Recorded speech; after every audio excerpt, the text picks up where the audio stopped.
afternoon, everyone. Thank you for joining us. My name is Lori Zevan. I'm the Director of Home Health and Wellness here at Westminster. 8 months now. Thanks for coming out. All right. I'd like to start with a little housekeeping detail.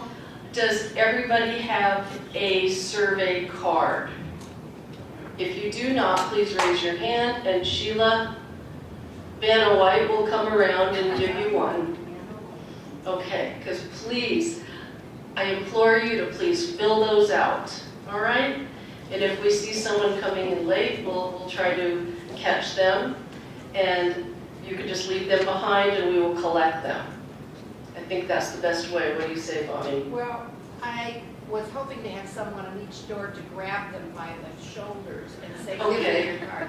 So We'll do I'm our- going to try and have somebody in each door. We'll do our best to have security, get those from you. And thank you in advance for filling those out. So today is an interesting topic regarding caregiver burnout, and I think our team here has a different term for it, and I will let them get on with that. Ralph Fern is here. He is a managing partner and a co-owner of Home Watch. Where'd you go? He's back in the corner. Oh, there you are. Of Home Watch Caregivers. And this is Chris Willis. She is a licensed medical social worker, and she is the Director of Clinical Services. Is that correct? Yes. Good. Client services. Client Services. Okay, clinical, that's me, she's client. Yep. Appreciate it. Okay, guys, I'm gonna hand it off, and she can determine with the team how she likes to, handle questions and whatnot. Okay, I'll let her take it from here. Thank you, Chris. Perfect. Thank you. All right. Good afternoon. Can everyone hear me okay? I usually don't need a microphone because I'm born and raised in Ohio, and when you come from there, you're born without an inside voice. So, but if you have trouble hearing me at any time today, you just tell me to speak up. I'm really informal. So questions, raise your hand throughout, but I'll definitely have some time at the end for questions as well. So this is a new device for me, so I'm sure I'm going to mess it up, but that's okay. We're going to have fun today. The main thing is you made it. You're here. Congratulations. Because one of the step one is the hardest step, is to come and actually take time to sharpen your axe, right? Every single day, the individuals in healthcare like myself, we are on a pursuit to make sure that we are supporting everyone that we have the privilege to be around, to educate and to provide resources. Lori Zevan and I go back 22 years in a couple months. And I had just moved here from Ohio. In the back of my Mazda Protege was a cat, a litter box, a dog, a laptop, and my trunk was my clothes. And I enjoyed every journey across the way, and if you ever took a cab through Amarillo, Texas, you will forever be changed because they know it's cow country before you get there. It's one of the funniest things ever. But we got here and I started working for hospice. And being a social worker, just so you know, all social workers have this hidden goal to have the most resources when we die. By the time we die, we want as many resources as we can. And I'm very competitive and I want to win. And so Lori was the first person who walked into the inpatient hospice unit that I was at. And I just grabbed any resources, information, education. She made a difference so much to me, and you all are so blessed to have her here. When I knew she came here to Westminster Village, I'm like, oh my goodness. So wealth of knowledge, Lori, I remain a huge fan, and so blessed. So you made it. Welcome to a seminar. This seminar is for you. This seminar, hopefully, my goal is by the time you leave, this is what you can expect. You will learn what is caregiver burnout, what is. You're going to learn some helpful self-care tips. You're going to have some access to a variety of handouts and booklets that may be appropriate to support your needs or someone very near to you that is navigating the day-to-day life of being a chosen caregiver. You will leave hopefully knowing that you're not alone. And we're going to talk a little bit about what that means. And hopefully, you're going to laugh out loud. So hopefully you went to the bathroom before you came in, because I hope to make you laugh silly. And Kathy knows that about me, and certainly Lori does, and Ralph and Amanda. But with me today, I do have our scheduling manager, care partner manager. She's here because not only personal caregivers, but professionally as a caregiver, it takes its toll. So she oversees and supports our entire caregiving team, and so I had her come here today. So that's Amanda up front. Wait, there you go. All right, so before we can really jump into it, let's define who our players are.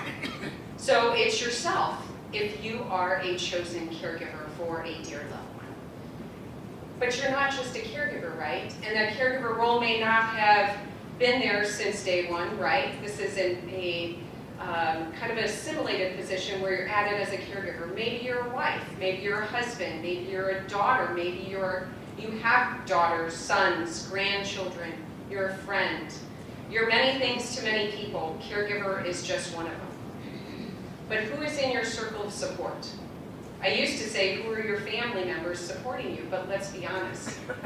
Your circle of support may include family, may include friends, may include residents here, facility staff, medical professionals. So who are those additional players in your life? You're also going to know and learn about your options.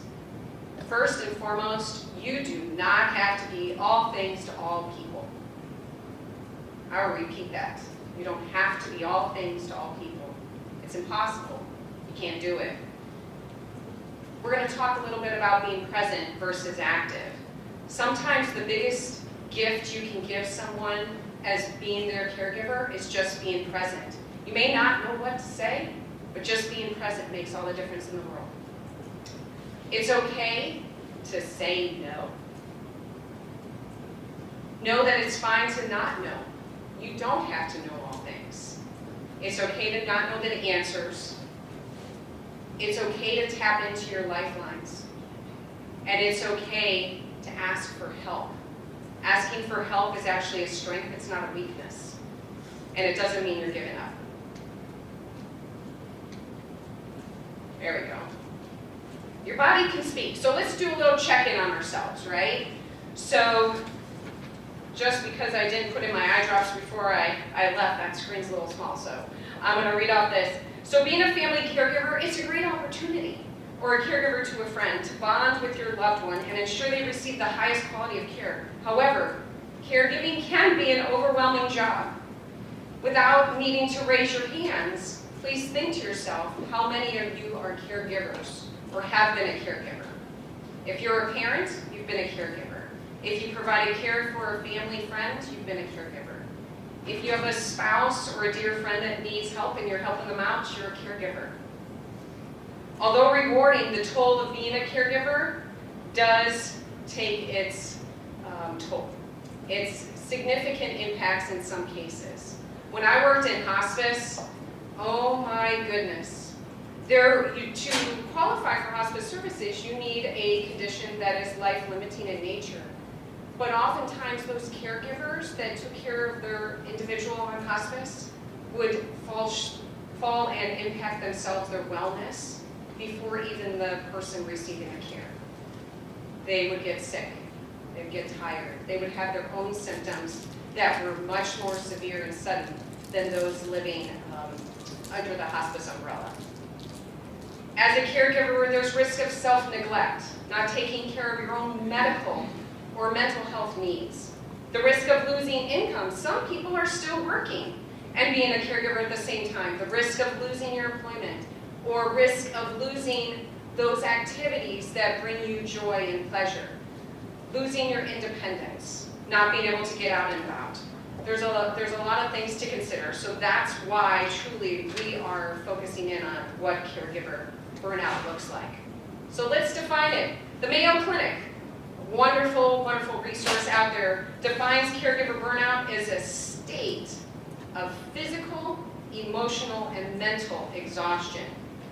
It may be accompanied by a change of attitude from positive and caring to negative and unconcerned, almost a feeling of being numb.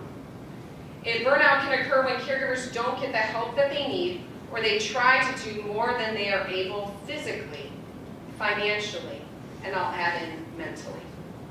Many caregivers also feel guilty if they spend time for themselves rather than on their ill or elderly loved ones or partner.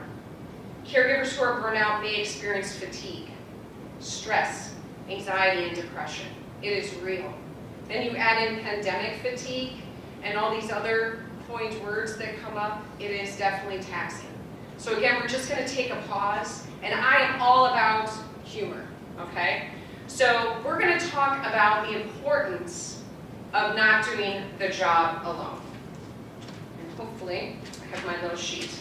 So there was one individual that had to submit reasons to his insurance agency on why he was injured because he tried to do the job alone. So sit back and enjoy this. If you have not taken a deep breath since you've walked in, let's just take a deep breath, and you're going to enjoy this story. So if you've never heard this before, you're going to smell the roses for 3 seconds.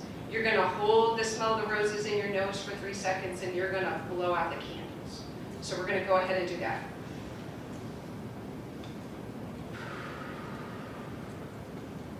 Do it again.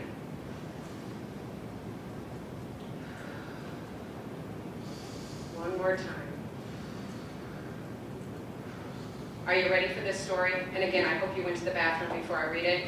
The story is called The Bricklayer, Trying to Do the Job Alone.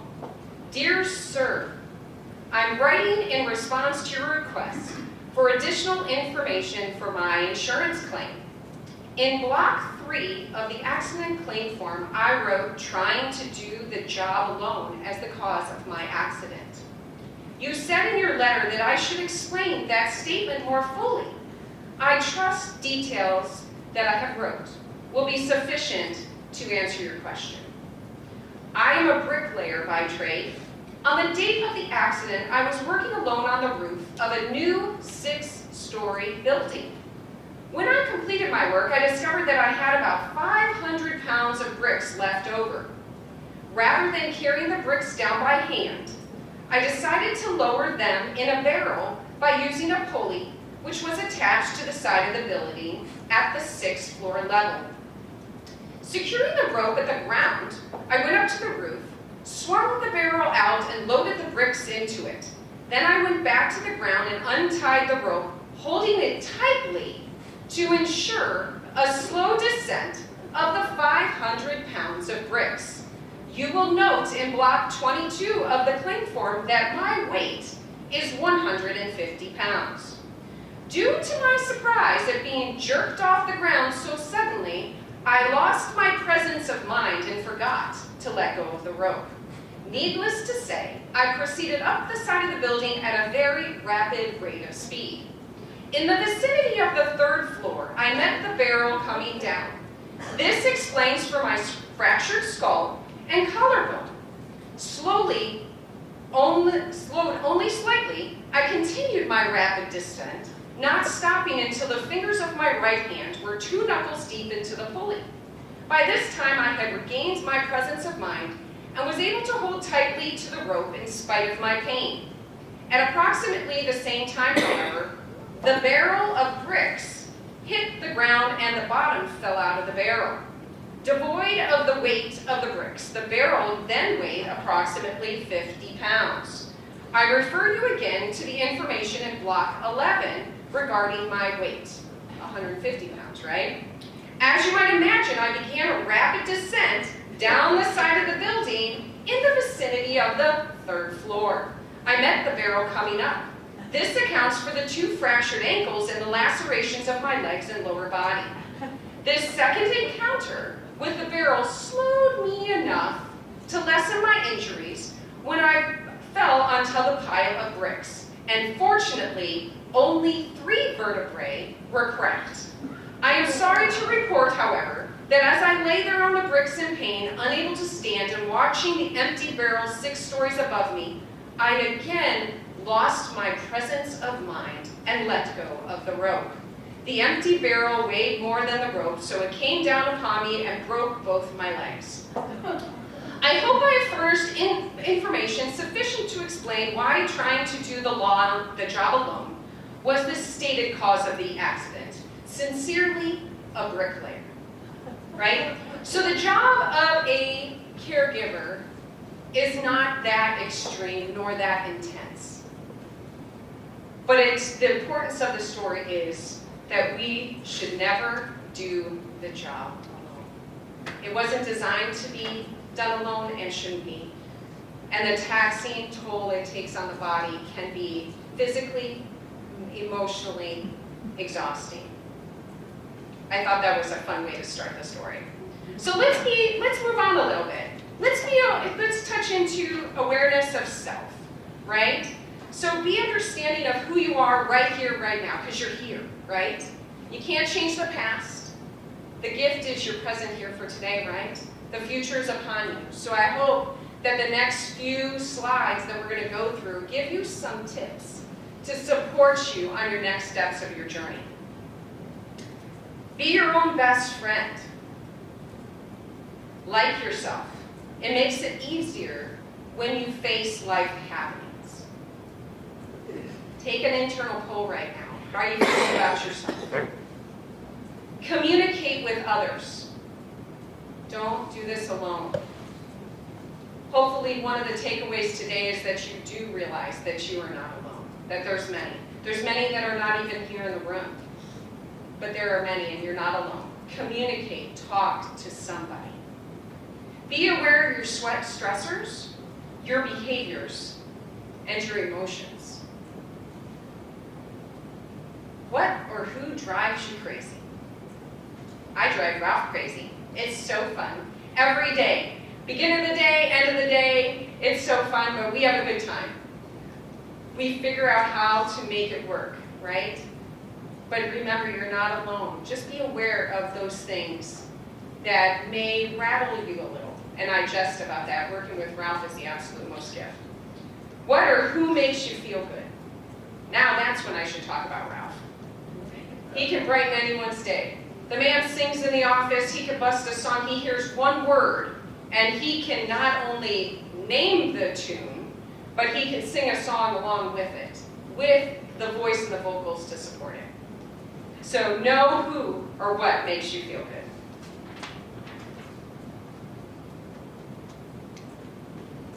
And I will repeat before I go into the next some health and wellness tips. Talk to someone, anyone. I learned long ago, if you were going in for a cardiac procedure, would you talk to your friendly neighborhood plumber about it?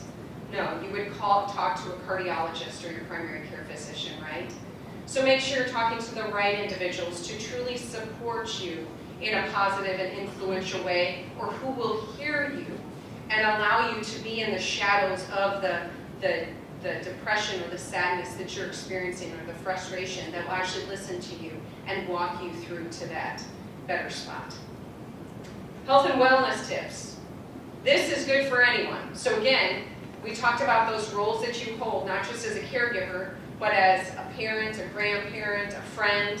There's 5 things that we should always stay true to, and that's staying hydrated, eating well, do some kind of exercise. Walking to the room here is part of that exercise. Getting plenty of rest so you can rejuvenate, charge your battery at night, right? If you take medications, take them. If the doctor's prescribing to them, remain compliant. But I'm going to add some more. Stay social. Coming to these forums, going to the different shindigs. Boys, there are a lot of shindigs here at Westminster Village, participating in them.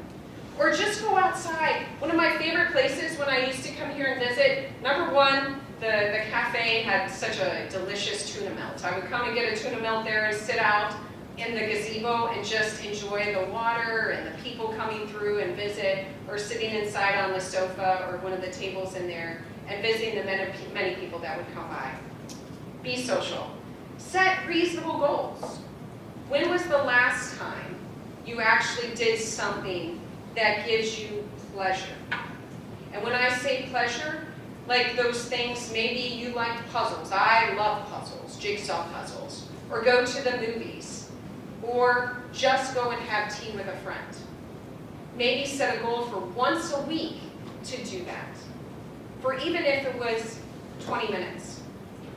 Wanda asked me yesterday, she's like, what do you do? What do you do to help yourself feel better or to process the day's happenings? I went to a class a long time ago that was given by a large hospice company, and the topic was mindfulness, another one of the coined words of the day, right? Being mindful. And we talked about the breathing piece. But the other thing that the speaker said, she's like, take 5 minutes every day to start your day. And if you're a caregiver and you have to get up at the crack of dawn with your loved one, because that's what time they get up, strive to wake up 5 minutes beforehand just to get up and breathe. Every day I get up, I'm the first one up in my house, well, with the dogs because they're always starving. I feed them, water them, then I sit down and have my cup of coffee and I read my few devotions just to get my day started. Today's devotion was about forgiveness and not holding a grudge. I was like, oh my gosh, that's perfect. I'll go into the day with this. Every day. And I just breathe and then I can get going with my day. It's the few things. So if it's only 5 minutes that you can give to yourself to help out yourself just by feel grounded, do it. Those things, set some goals for yourself, whatever it is. Hire someone to provide some respite or ask a friend to help out. If you have medical services in place, ask them if there's a volunteer that can come out and sit with you. Respite is someone that can come and be with you or your loved one so you can go out and don't have to rush to the grocery store or rush to run an errand because you're worried what your loved one is doing at home. That's respite, okay? Or maybe taking care of some of the tasks that you're doing, hiring someone to do that, just so you can use your energy to do something fun. Laugh out loud twice a day. When you work with Ralph, it's like 20 times a day. Because even when he sings, it just makes me giggle because it's so wonderful. It lightens up the whole office mood, right? Bust out in song. There is a song for everything. Like, I can look at the color green and Ralph can come up with a song. He probably would sing something about Kermit the Frog. You know, there's something to help you laugh out loud. Any questions? Okay. Stress reduction activities, because no one has stress. Some people don't believe in that word stress, but it exists, that feeling where it just takes its toll on your body, you're tired, you're fatigued. But breathe. We practiced a little bit of the breathing activities, right? So you're smelling the roses for 3 seconds, you're holding it for 3 seconds, then blow out those candles as hard as you can. And if you're a singer, you know when you take that breath in, you're filling up your diaphragm. You're not squeezing out your diaphragm. So you're filling that up fully and blowing it out. 3 times in a row, you will hopefully feel a little tingly in your head. That's really helping support you relax. Alcohol and caffeine, the reduction of it, can truly impact your stress. It reduces your stress, all in excess, right? There's a balance. Sit and be still. If there's something that you're always having to do, the kids of the day, put down your phone, just breathe. Go outside and sit, look at the surroundings. Listen to the birds or watch the birds fly around. Something to just bring it down and listen to feel your heart rhythm. Turn on music and dance. Even if it's in a chair or standing up, dance. Get up, move around, putting something on that just makes your heart sing. Drinking a glass of orange juice. I learned this in researching, prepping for this education, that vitamin C found to lower stress hormones. I didn't know that. But it sounds good to me, and it is the orange tree season. So grab an orange and enjoy it if you're able to eat them. Talk to someone in your circle of support, like I shared. You are not alone. Easier said and done, right? Is that not the coined phrase? So I can talk, but boy, it's difficult. It's difficult to change the patterns that have existed. So how do you break these patterns that exist in your communication style? One of the handouts up here is some communication tidbits for individuals that really are struggling with some caregiver strain, stress, or burnout. It's hard to be that understanding individual that you once were because you're frustrated. So here's some tidbits that you can take away today. Instead of arguing, agree with them. Never reason, divert, change the subject.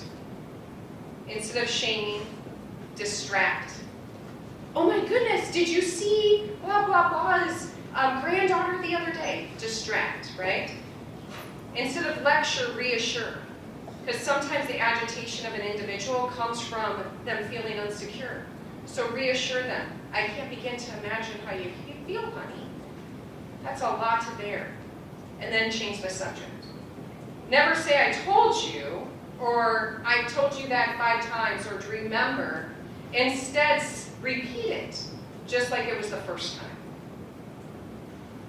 Never say you can't. Instead, do what they can. Meaning for the individual, they may not be able to do what they want to do, but what can they do, and focus on that. Never command or demand. Instead of ask and model. Model the behavior. Never condescend. Instead, encourage. Never force. Just reinforce. Just some helpful tidbits that I've actually been using for years. Some of the distraction techniques. This was actually listed in the state of Missouri, the show me state, right? So they showed me some good things. 101 things to do with someone who has memory issues. If you do one of these tasks a day as a wonderful activity to stimulate the mind and just spirit, by the time you get to 101, they will forget what 1 is, so you start over, right? Right? So 101, this will last you all year. So some of the tidbits. Mind over matter. You do control how you think, what you feel, how you behave. If you feel yourself ramping up, take a break. Excuse yourself. Go to the bathroom. You can always use that as an excuse. Excuse me for a minute, I gotta go to the bathroom. Get in there, breathe, and come out fresh. It's the simple things. If you're nervous about a situation, be mindful of it. Change your approach, back up and try again. If you're hitting a roadblock, maybe your loved one doesn't want to take a shower that day. Back up and try again. There's a whole education on bathing without a paddle. That's a good topic, right, Lori? Starting with the feet, soaking the feet, moving the ray up. There's a whole bunch of wonderful tasks and approaches to support that. But change your approach, back up, try a different road. Ask advice. You've got wonderful people in the back, and many individuals that have faced what you faced here, to get some techniques. If your loved one is sedentary, as I say, I joke with my 22-year-old, her favorite position is supine. She loves laying down and watching TV. So the physical therapy team can create some unique opportunities. One of the things that we used to work with our caregivers and clients here is to get the individual up and moving. We would pretend that it was a picture show, like an art show. And so we would have them show us the various art throughout the facility and point out which ones were their favorite. And we would then exercise up and down the corridors. There was a lot of activities, or let's go outside and look at the fish. It's exercise. So different approaches, instead of, hey, let's do your exercises. No. Right? Because the only control they have is to say no. So try a different approach. The hidden secret. By being aware of yourself, you will be able to make conscious decisions on how you now interact with others. So again, this training is about yourself. Put your oxygen mask on you first. Breathe first so you can fully support someone else, right? Self-improvement tips. We're just going to keep on moving through. Is choose to be better, not bitter. Just a letter change, right? But a big difference. Throughout our lives, we've had experiences that have changed us. Character building moments, right? Some have been significant. And you made a choice on who you were going to be for that, from that moment or that experience, right? I challenge you to be better, not bitter. And if you're feeling a little bitter, it's okay. But take a break, breathe, and see how you can back up and start anew. Protect yourself from those things or people that stress you out. And if the people and things that stress you out is the individuals closest to you, hopefully some of the tips today will help you reapproach in a different manner that are laid out here today. Excuse yourself to get your thoughts together. Again, the bathroom is the best excuse ever. Excuse yourself, go in there and breathe. You're part of a great team. Even though sometimes you feel like a team of one, you are not a team of one. If you want to feel a little joy, go out and see Kathy. She'll sing to you. You'll still sing to them, won't you? Of course I would. She has the most loveliest voice. I just got back from New York City and I was, oh my gosh, it was like a dream come true. I went to see the Music Man. Oh my gosh. I waited a year and a half because Broadway had the nerve to shut down because of this lousy thing called COVID. Yesterday in the office, of course, I'm going around, good night, my someone, good night, my love. Sleep tight, my someone, sleep tight, I love. And I'm like, all these songs, and I'm singing them all around New York City. I'm singing in the office. And then there's a gentleman that we work with besides Ralph that loves to sing and act, so of course he joins in. And then one of my favorite, pick a little, talk a little, pick a little, talk a little, chip, chip, chip, talk a little, pick a little more. Pick a little, talk a little, pick a little, talk a little, chip, chip, chip, talk a little, pick a little more. And it's so funny. So he's like, good night, ladies. Good night, ladies. Good night, ladies. It's time to leave you now. And I'm like, we just have a blast singing in the office. Do we not, Ralph?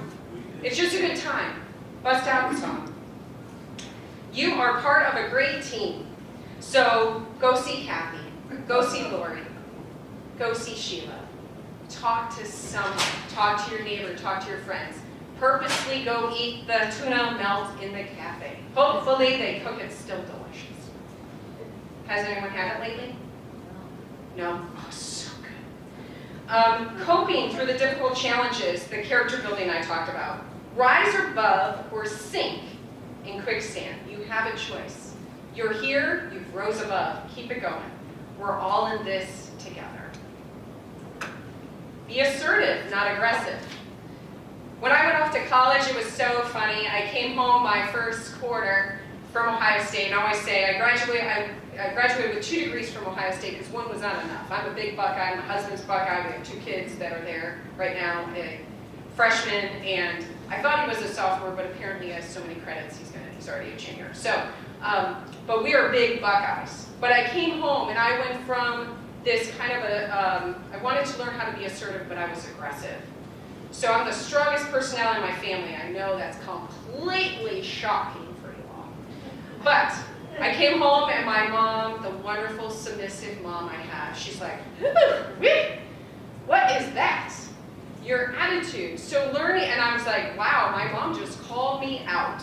I was like, wow, I gotta bring it down a notch. Are you assertive? Do you express what you need? Are you aggressive in your approach? Just be aware of it so that you can change it. And if you have a good friend, they'll tell you, right?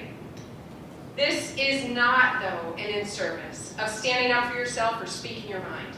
This is an in-service designed specifically to assist you in learning some healthy habits, on how to support your life as a caregiver. By becoming aware of your own feelings, that's the best place to start, right? And the feelings of others, before you engage, you will have a win-win scenario. Let's face it, and I'll repeat this a couple times. People could care less about what you know. They just want to know that you care about them. So if you're a caregiver or you know someone who's a caregiver, listen and just be present. You don't have to have all the answers, just be present. I'm going to share with you one of my favorite parables that I learned, oh my gosh, I think it was like 20 years ago. And it was, there was a book called The Parable of the Pipeline, and when I was researching it a little bit more, the parable of the pencil came up. A pencil maker told the pencil 5 important lessons just before putting it into the box. He said to it, everything you do will always leave a mark. You can always correct the mistakes you make. What is important is what is inside of you. In life, you will undergo painful sharpenings, which will only make you better. To be the best pencil, you must allow yourself to be held and guided by the hand that holds you. We all need to be constantly sharpened, that's no lie, right? But this parable is designed to encourage you to know that you are a special person with unique God-given talents and abilities. Only you can fulfill the purpose which you were born to accomplish. Never allow yourself to get discouraged and think that your life is insignificant and cannot be changed. Like the pencil, always remember that the most important part of who you are is what's inside of you.